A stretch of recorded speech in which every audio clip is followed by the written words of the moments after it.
তো যেমনটি প্রায় ১ সপ্তাহ হয়ে গেল iOS 18.4 আপডেটটি চলছে।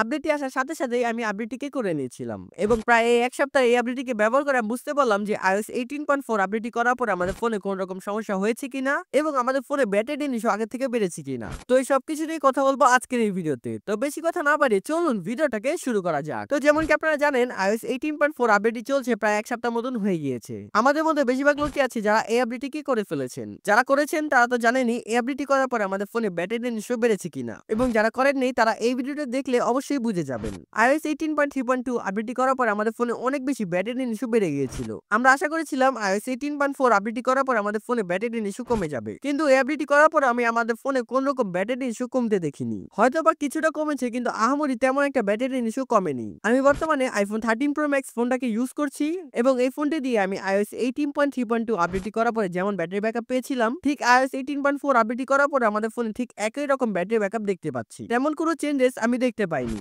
অনেক ইউটিউবারের ভিডিও আপনি দেখতে পারেন তারা বলছে এই আপডেটটি করার পরে আমাদের ফোনে ব্যাটারি জিনিসও কমে গিয়েছে। কিন্তু আমি কোনোভাবেই দেখিনি যে এই আপডেটটি করার পরে আমাদের ফোনে ব্যাটারি জিনিসও কমেছে। তো আপনারা আপডেটটি করে অবশ্যই ব্যবহার করলেই বুঝতে পারবেন যে এই আপডেটটি করার পরে আমাদের ফোনে ব্যাটারি জিনিসও কোনোভাবেই কমেনি। এবং তার পাশাপাশি যদি কথা বলি এই আপডেটটি করার পরে আমাদের ফোনে কোনো রকম সমস্যা হয়েছে কিনা, তো যেমনকি আমি আমার iPhone 13 Pro Max এ এই আপডেটটি করেছিলাম এবং এই আপডেটটি করার পরে আমাদের ফোনে কোনো রকম সমস্যা দেখতে পাইনি। কারণ কি iPhone 13 Pro Max এ সবথেকে বেশি গ্রিন লাইন ইস্যু দেখা যায়। তো আমার ফোনে আমি কোনো রকম গ্রিন লাইন ইস্যু দেখতে পাইনি। আশা করি আপনাদের ফোনে আপনারা আপডেটের পর কোনো রকম সমস্যা দেখতে পাবেন না। এবং আপনি যদি সঠিক নিয়মে এবং সঠিকভাবে আপনার ফোনটাকে আপডেট করেন তাহলে গ্রিন লাইন ইস্যু হওয়ার সম্ভাবনা খুবই কম। এবং আপডেট করার সময় সবথেকে বেশি যে জিনিসটা খেয়াল রাখবেন চার্জিয়ে দিয়ে কোনোভাবে আপনার ফোনটাকে আপনি আপডেট করবেন না। কারণ যখন আমাদের ফোনটাকে আমরা আপডেট করি এমনিতেই অনেক বেশি হিট হয় এবং চার্জিয়ে দিয়ে আপডেট করার মাধ্যমে আমাদের ফোনটা অনেক বেশি হিট হয় যার কারণে আমাদের ফোনে গ্রিন লাইন ইস্যু চলে আসে। তাছাড়া iOS 18.4 আপডেটটি করার পর আমাদের ফোনে কোনো রকম ইস্যু দেখতে পাইনি এবং ব্যাটারি লাইন ইস্যু আগের থেকে বাড়েনি। তো এখন অনেকেই বলবে iOS 18.4 আপডেটটি আমাদের করা উচিত হবে কিনা। যেহেতু আপডেটটির মধ্যে কোনো রকম সমস্যাও নেই এবং ব্যাটারি লাইন ইস্যু আগে থেকে বাড়েনি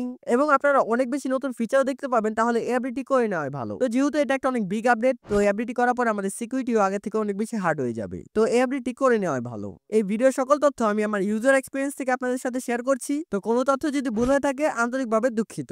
এবং আপনারা লক্ষ্য করবেন আমি আমার সকল ভিডিও খুব শর্টের মধ্যেই তৈরি করে থাকি। কারণ আমি চাই না আপনাদের মূল্যবান সময়টুকু নষ্ট হোক। তাই পুরো ভিডিওর মধ্যে আমি শুধু মূল টপিক নিয়ে কথা বলি। তো ভিডিওটা যদি ভালো লাগে এবং আপনাদের উপকার আসে অবশ্যই একটা লাইক করে দিবেন এবং চ্যানেলে নতুন হলে চ্যানেলটাকে সাবস্ক্রাইব করে আমার সাথেই থাকবেন। ধন্যবাদ সকলকে। দেখা হবে নতুন একটা ভিডিওতে।